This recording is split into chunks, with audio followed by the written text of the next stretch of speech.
इनके दुख नहीं बांट सकती।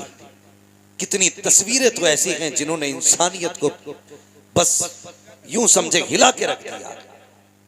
उनका दर्द बयान नहीं हो सकता यार। अल्लाह सलामत रखे उनको जिनके माँ बाप हैं, और वो माँ बाप की इज्जत किया करो, कदर किया करो। अगर ये चले गए तो दुखों के सिवा कुछ नहीं होगा। अगर ये चले गए तो तकलीफों के सिवा कुछ नहीं होगा। अगर सच्ची बात कहूं तो सच ये है, कितने भी करीबी रिश्तेदार हो, कितने भी गहरा ताल्लुकात वाला हो, वो तुम्हारी तरक्की से खुश नहीं होता। सिर्फ तुम्हारा बाप होता है जो तुम्हें खुद से बड़ा देख करके खुश हुआ करता है।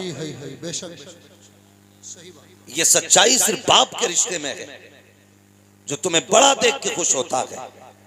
जब तुम कामयाबी हासिल करते हो, वो बाप जिसने पूरी जिंदगी अंगूठा छाप करके, सिर्फ अंगूठा लगा करके जिंदगी गुजारी है, जब तेरे हाथ में हाई स्कूल की सनद देखता है, कलेजा चौड़ा हो जाता है।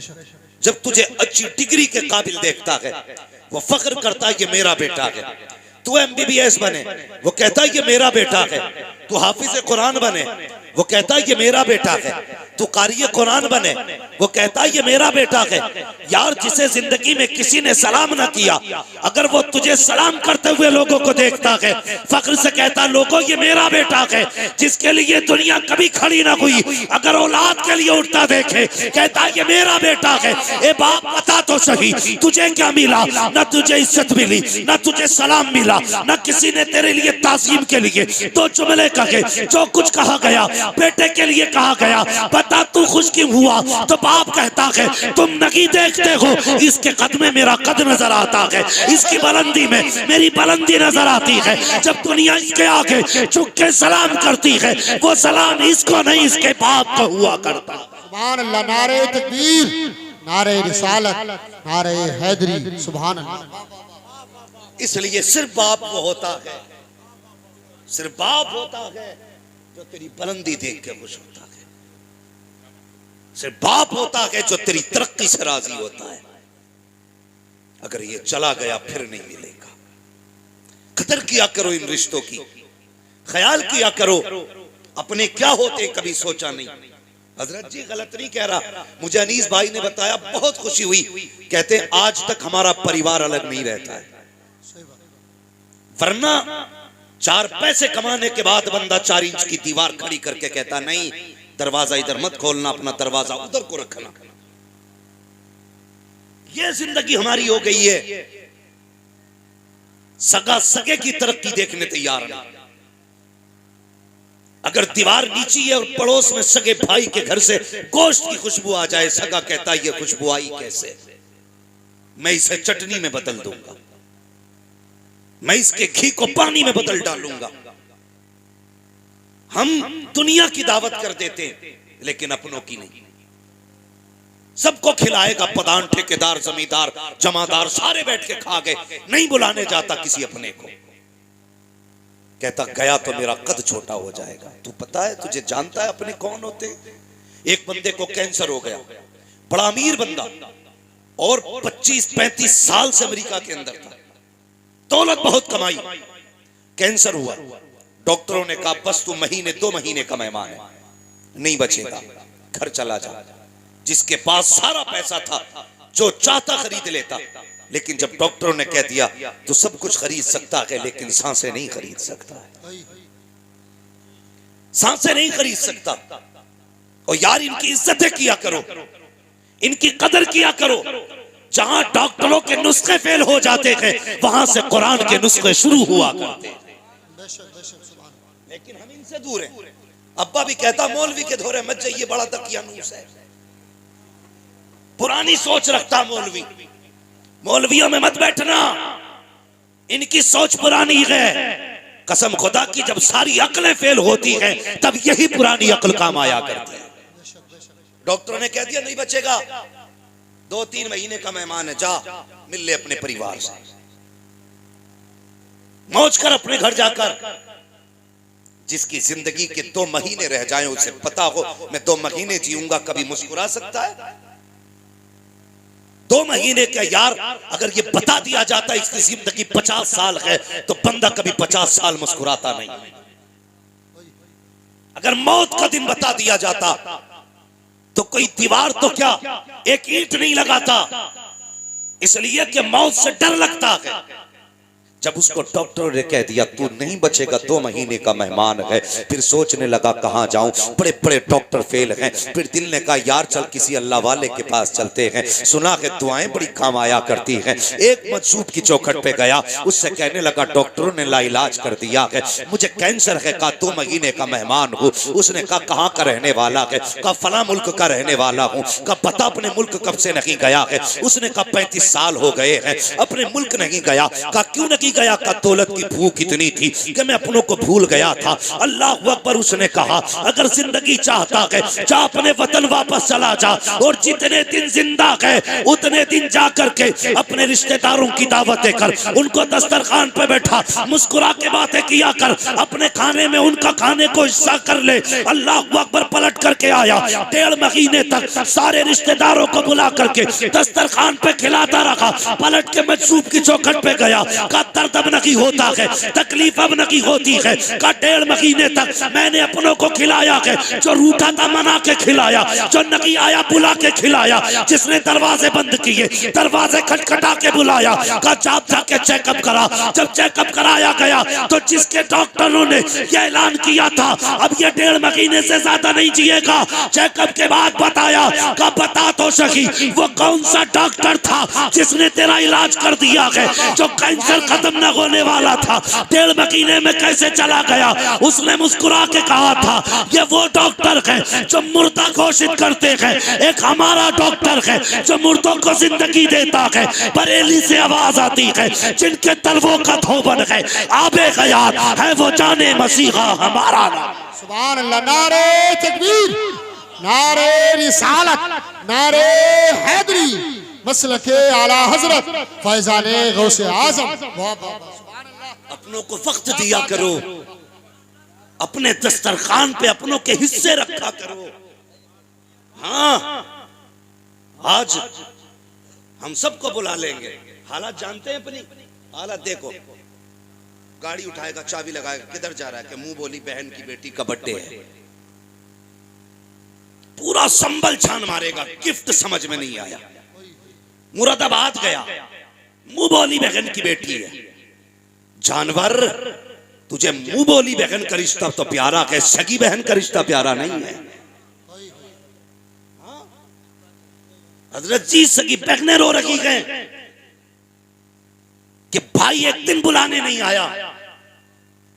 भांजी भांजे पूछते मामा है कौन हमारा, और तुझे मुंह बोले रिश्ते इतने प्यारे।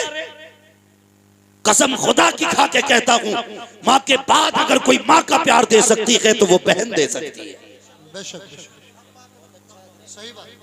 माँ के बाद अगर कोई माँ का प्यार दे सकता है तो बहन, और बहन के बाद कोई माँ का प्यार दे सकता है तो बेटी। मेरे हुजूर फरमाया करते थे फातिमा उम्मी बादा उम्मी, फातिमा मेरी माँ के बाद मेरी माँ है। अल्लाह अकबर। हुजूर फरमाया करते थे हजरत आमीना के बाद अगर मुझे किसी से सुख मिला है तो मेरी आमीना से मिला, हजरत फातिमा से मिला। मेरी बेटी ने मुझे वो प्यार दिया जो मेरी माँ ने प्यार दिया था। आज इन्हीं रिश्तों की कदर नहीं। मैं जैगम भाई, एक तस्वीर मैंने तुर्की की देखी, 6 साल की बहन, 3 साल का भाई, दोनों एक पत्थर के नीचे दबे और 17 घंटे तक बहन ने भाई को सीने से लगा के रखा। वो बहन 6 साल की, उसने 17 घंटे तक भाई को अकेले होने का एहसास नहीं होने दिया, जबकि 6 साल की थी। और जालिमो, वो 6 साल की होकर के भाई को अकेला नहीं छोड़ती, तू 26 साल का होकर के बहन को अकेला क्यों छोड़ दिया? कहां से लाओगे ये प्यार? 17 घंटे के बाद भाई बहन को निकाला गया, कुछ नहीं बचा परिवार में। एक बच्ची को देखा, उसका छोटा भाई तकरीबन 2-3 महीने का होगा या 4 का होगा। हाँ, अल्लाह अकबर, वो बहन बहुत ज्यादा होगी तो 3 साल की है, जो उसे हर तरह छुपाना चाहती है। यार उनके लहजे के रिश्ते, हमने कदर खो दी इनकी। खुदा के वास्ते याद रखना, अगर तुम ये सोचते हो खां साहबी काफी है, ठेकेदारी काफी है, जिम्मेदारी काफी है और मौलवियों से सिर्फ ताल्लुकात काफी है, गांव के 4-5 मोहल्ले को खिला देना काफी है, अपनों को ठोकर मार देना, खुदा की कसम जब तक अपने राजी नहीं होंगे तब तक मदीने वाले भी राजी नहीं होंगे। ये ख्याल रखना। आज हम बिखरते जा रहे हैं अनीस भाई, बिगड़ते जा रहे हैं। आग लगा दी, पहले प्रधानी ने आग लगाई, विधायकी ने आग लगाई, एमपी के इलेक्शन ने आग लगाई, भाई भाई के खिलाफ खड़ा कर दिया। वोट नाम राय का है, भाई भाई का दुश्मन बनाने का नाम नहीं है। और यार मेरी मर्जी है मैं तुम्हारा इंतखाब करूं, मेरी मर्जी है तुम्हारा इंतखाब करूं। हमने दीवारें खड़ी कर ली। और यार प्रधान हजारों मिलेंगे, सगा भाई नहीं मिलेगा। प्रधान हजारों मिल जाएंगे, बेटा नहीं मिलेगा। प्रधान करोड़ों मिल जाएंगे, सगा नहीं मिलेगा। अपने अपने होते हैं। और मैं अक्सर कहता हूं, चाय पी के भाई कहने वाले 1000 मिलेंगे, नाश्ता करके भाई कहने वाले 1000 मिलेंगे, और तेरा खा के अपना कहने वाले 1000 मिलेंगे। लेकिन तेरे सीने की गोली अपने सीने पे लेने वाला तेरे भाई के सिवा कोई दूसरा नहीं मिल सकता।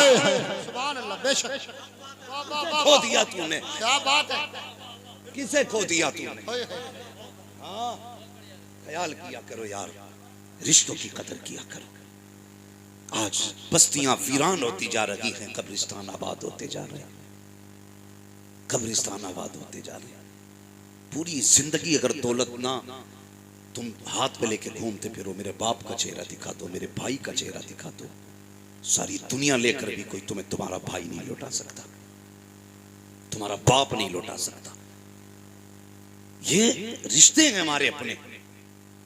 दिलों में जगह पैदा करो, दिल नर्म करो, नर्म। जब दिल नर्म होते हैं तो फिर रब का करम हुआ करता है, रब का करम होता है। एक बाप की जिंदगी देखो, एक बाप की। मैं आज ही सुबह उड़ीसा में एयरपोर्ट के लिए जा रहा था, मैंने मजदूरों की जो लाइन देखी हजरत, मैं पता नहीं मेरे सामने ही ऐसे मनाजिर आते। मैंने माओ को लाइन में खड़े देखा मजदूरों की, जबकि उनकी गोद में बच्चे थे। ऐसी कंडीशन में माँ बाप बच्चों को पाल लेते हैं। सब कुछ होते हुए बच्चों से माँ बाप नहीं पला करते, सब कुछ होते हुए बच्चों से माँ बाप नहीं पलते। एक जरा सा जुमला तेरा बाप को जीते जी मार देता है, जीते जी।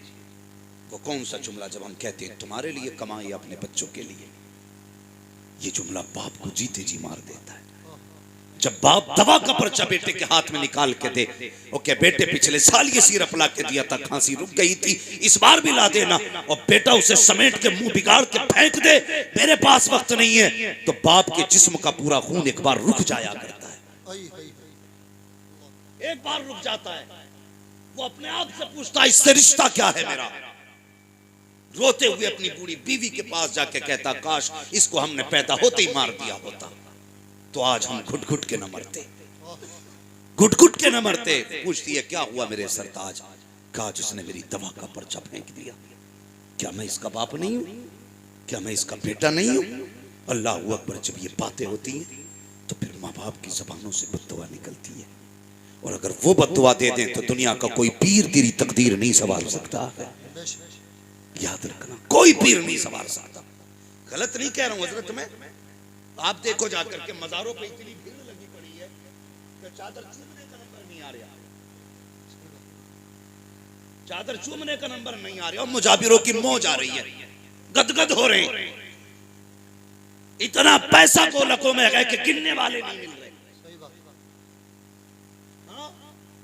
और भाई चादर चूमने के लिए लाइन लगाता है, जबकि किसी ने बुलाया नहीं, आवाज नहीं दी। मैं मजार पे जाने को मना नहीं करता, लेकिन सुन तो सकी, तू मजार पे बिना बुलाए गया, लाइन में लग के चादर चूम के आया, बड़ा खुश था, बख्शा गया, चादर चूम ली है। तुझे याद नहीं है रात तेरी माँ को प्यास लगी थी, उसने कमरे से आवाज दी थी बेटे मुझे पानी पिला दे, तुझे आवाज तक नहीं आई। बाप ने कहा था बेटे मुझे टॉयलेट जाना है, तुझे बाप की आवाज नहीं आई। तू बीवी के पल्लू में लिपट झट के ऐसा सोया कि तुझे बाप की आवाज नहीं आई। बूढ़ी माँ पानी के लिए उठी लेकिन खुद चल नहीं सकती थी, गिर गई जमीन पर, सुबह तक रोती रही। उठाने वाला कोई न था। वो चादरों को चूमने वालों, मज़ारों पे 6 बार जाने वालों, तुम्हारी मर्जी है जितनी बार जाया करो, लेकिन मेरा कहना है पहले कहने पे माँ की खिदमत में हाजिर हो जाया।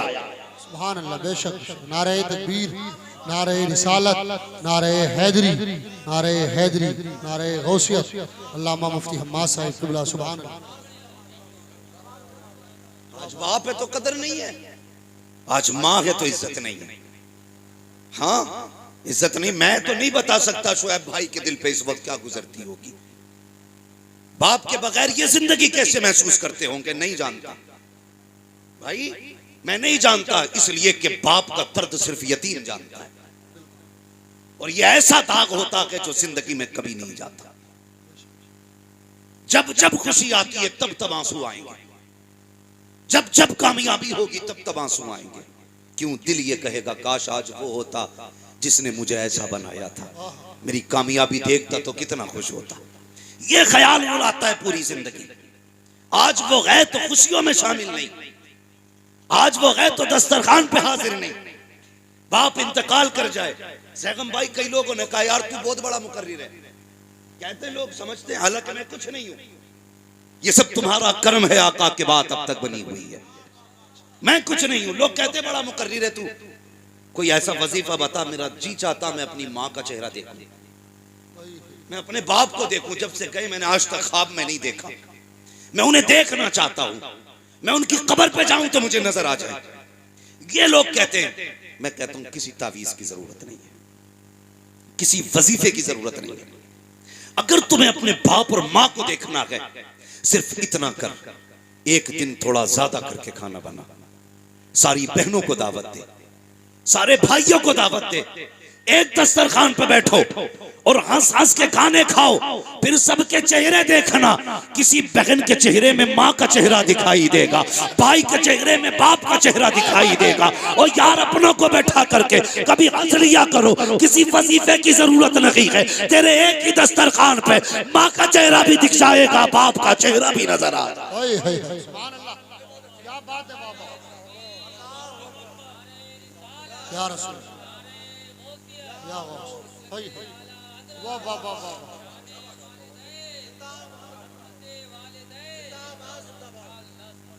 देखा करो इन्हें।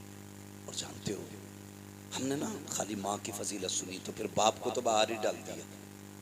हाँ, गर्मियों में देखना बाप को पंखा तक नसीब नहीं होगा, अम्मा एसी में लेटी होगी, इसलिए कि सिर्फ माँ की फजीलत सुनी हमने।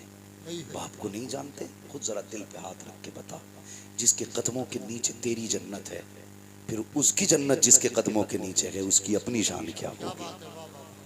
खुद सोचा करो इस बारे में, खुद सोचा करो। और बाप क्या होता है? मेरे हुजूर कभी अपने चचा को अपने पीछे नहीं चलने देते थे, हुजूर सैयदुल अंबिया होकर के, हाँ, इतनी पावर वाले कि अगर बैतुल मुकद्दस में आ जाएं सारे नबी खड़े हैं, मुसल्ले पे आने की हिम्मत नहीं किसी की। कौन आएगा मुसल्ले पे? जिब्रील मुसल्ले पे आज वो आएगा जो सबसे ज्यादा शान वाला होगा।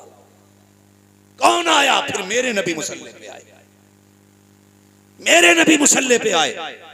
और इतनी पावर वाला यार, उसके लहजे की धमक कसम से कयामत में देखना।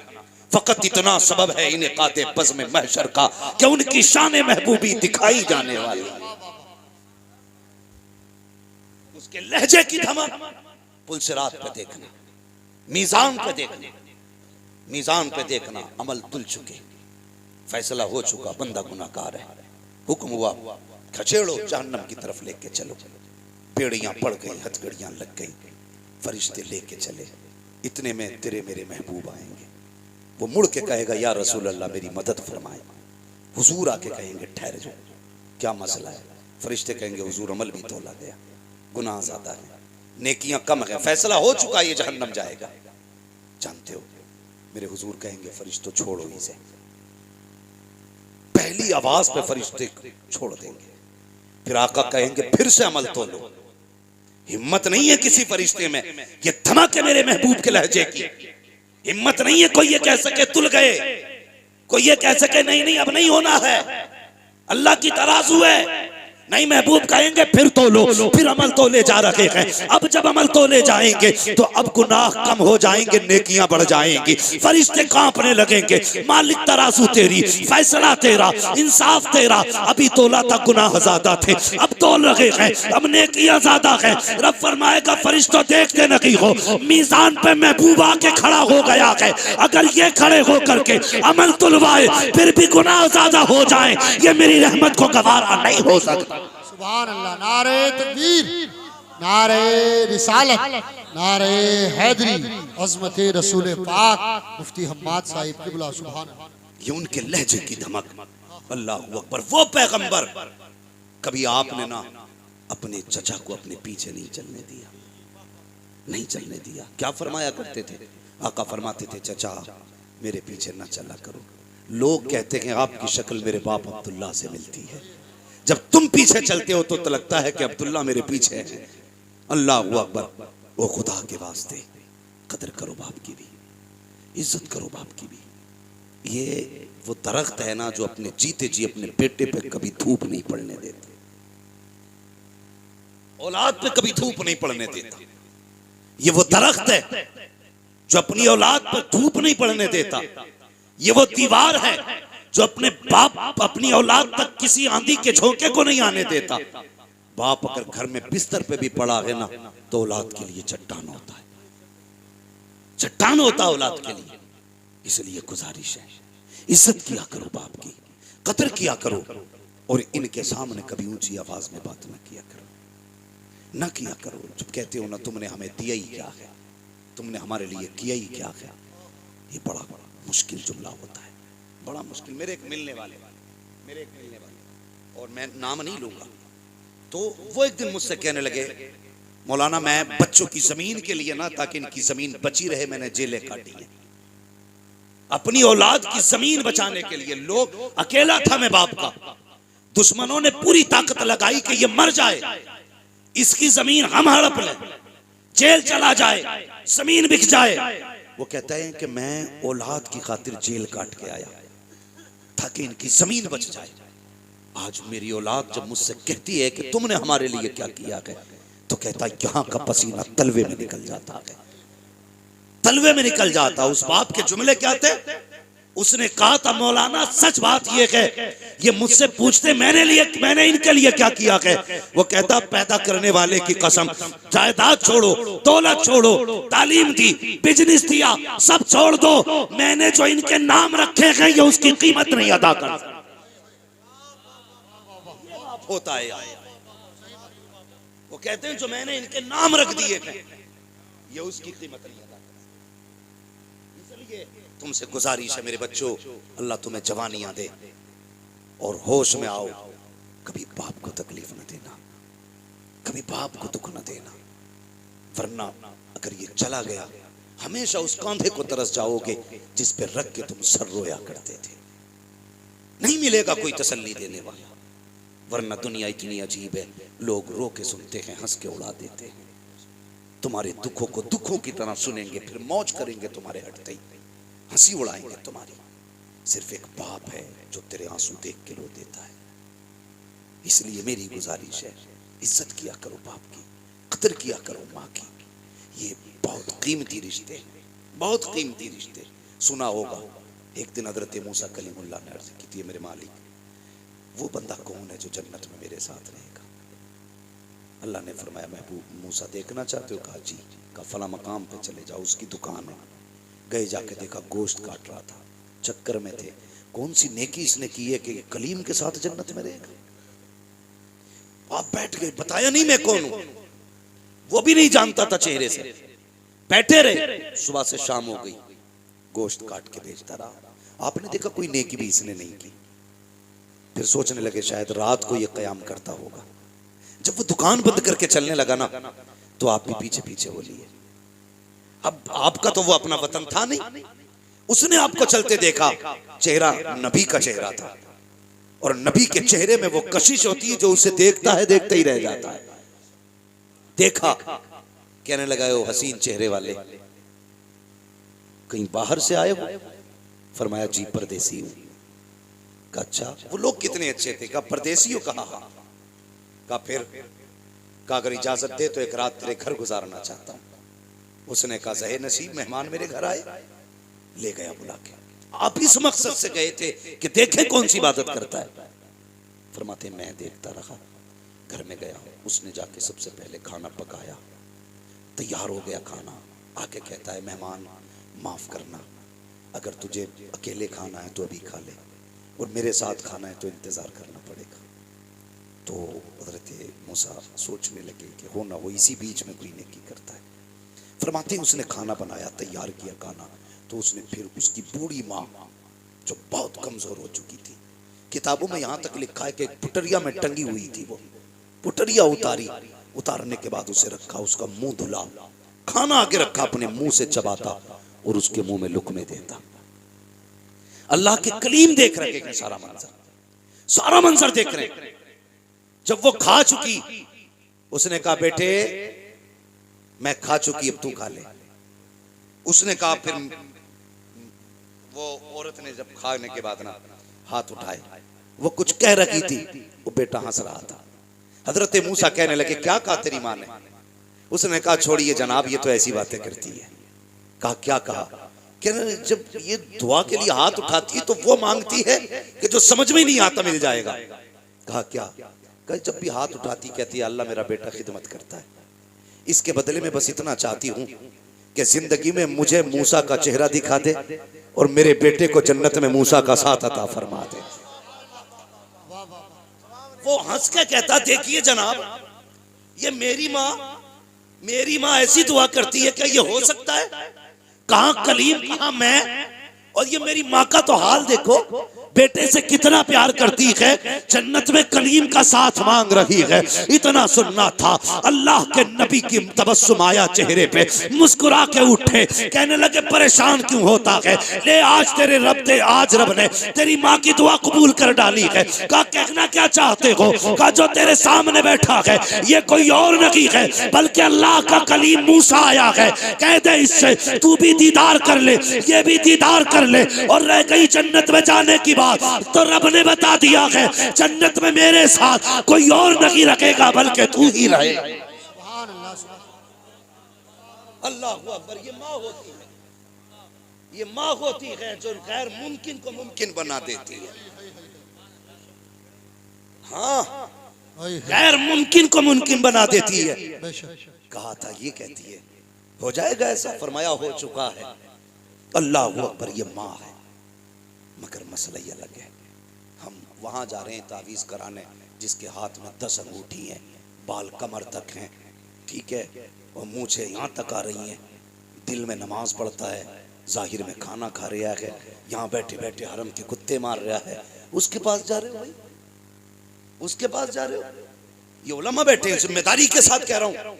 एक तरफ अगर 70 वली बैठ जाएं और तेरे हक में बद्दुआ करें, दूसरी तरफ तनहा तेरी माँ जिसके नाखून में गोबर, हाथ में मिट्टी लगी हो, कपड़े भी कई जगह से फटे हों, बुढ़ापे की छुर्रियां माथे पे हों, कोई शबाब कोई जाहिर खूबसूरती का ना हो, कोई सफाई सुथराई भी ना हो। फरमाया गया 70 वली बैठ के तेरे हक में दुआ करें, एक माँ बैठ के तेरे हक में दुआ करने लग जाए, अल्लाह 70 वलियों की टाल देता है, एक माँ की नहीं टाला करता।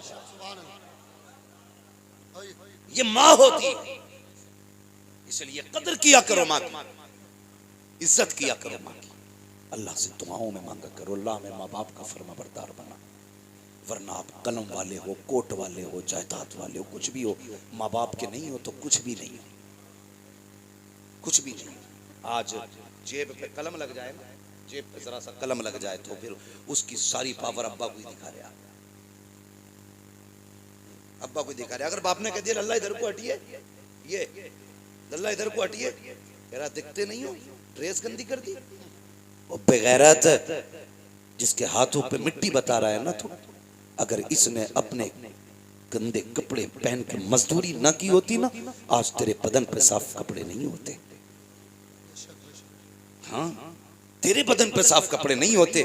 आज जिससे कह रहा है ना तुमने कपड़ों का ख्याल नहीं किया, अगर इसने अपने कपड़ों का ख्याल किया होता तो शायद कोई तुझे पहचानने वाला भी नहीं होता।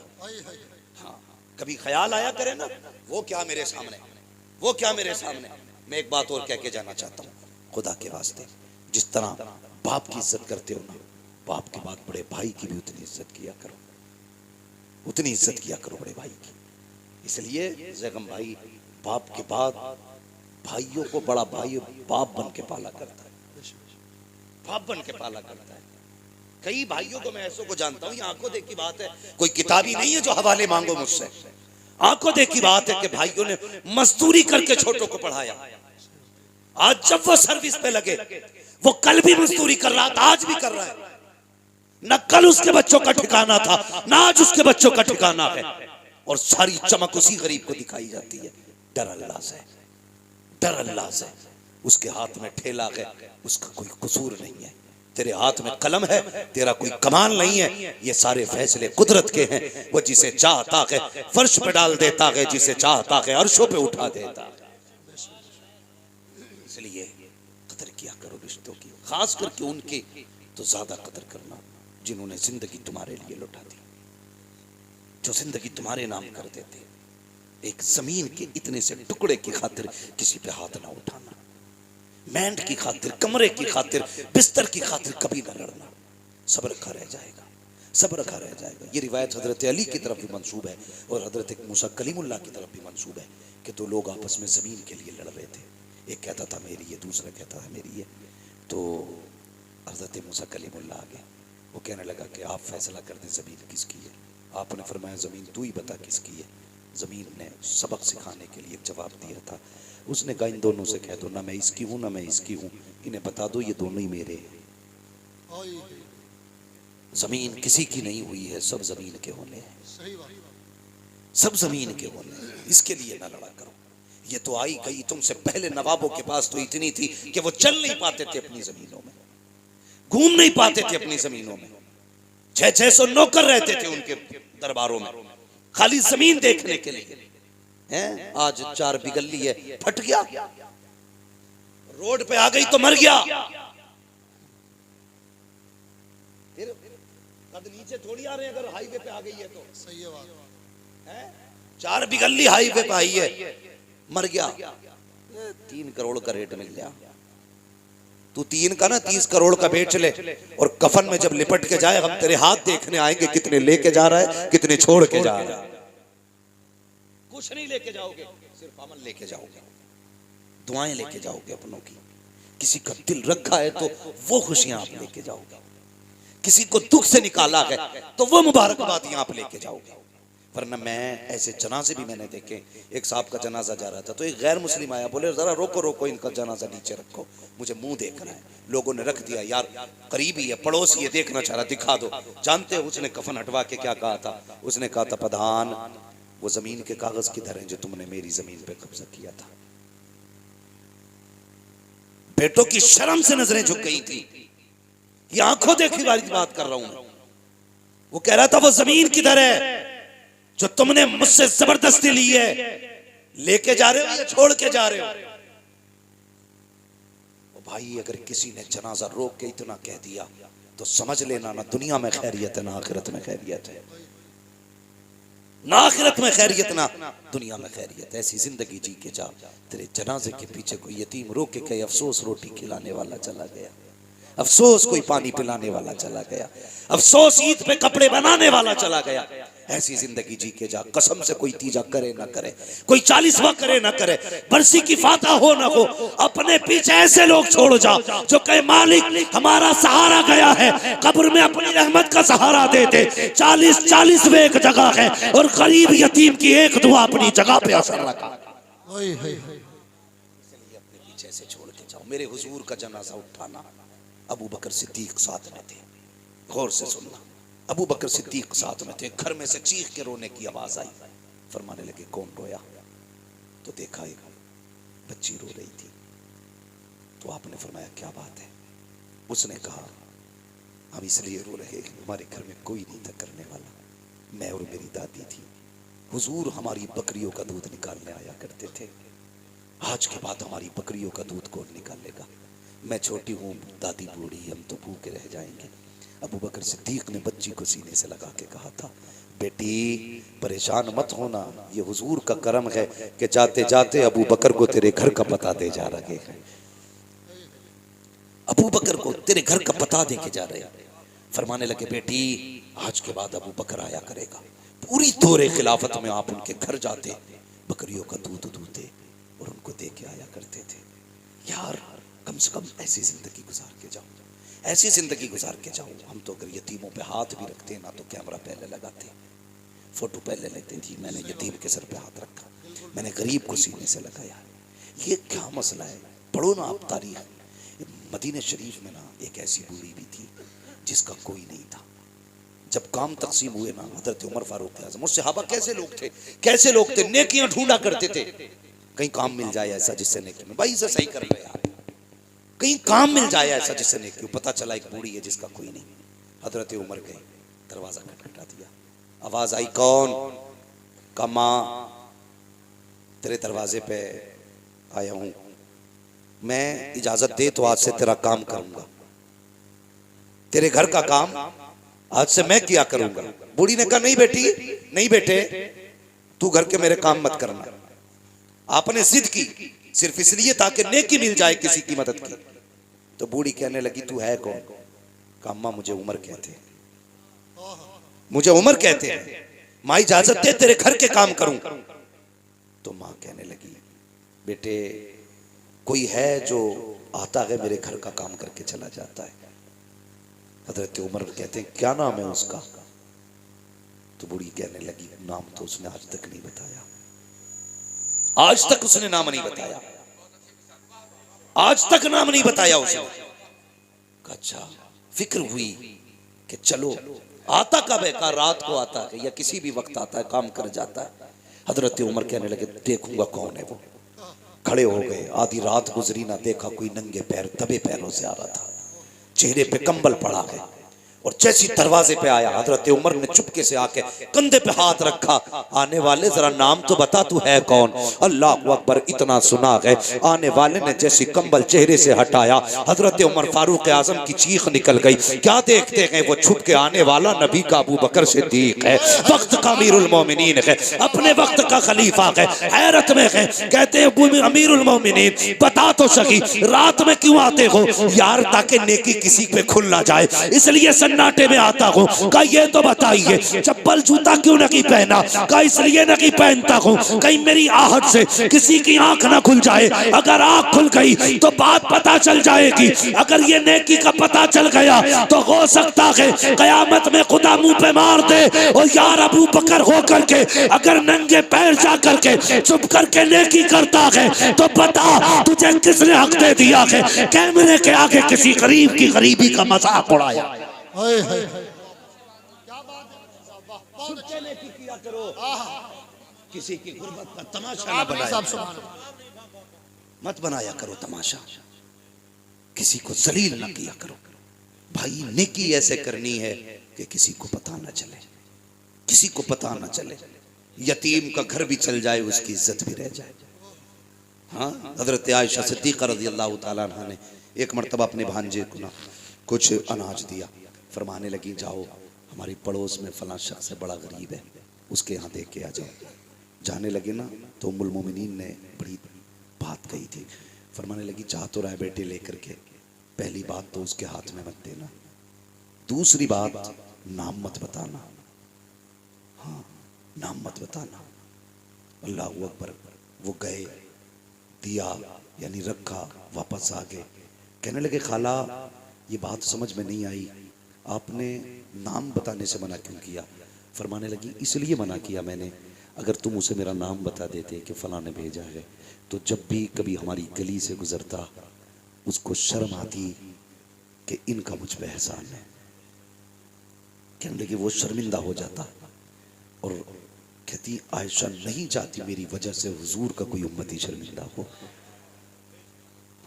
अच्छा ये बात समझ में आ गई, फिर हाथ में देने से मना क्यों किया?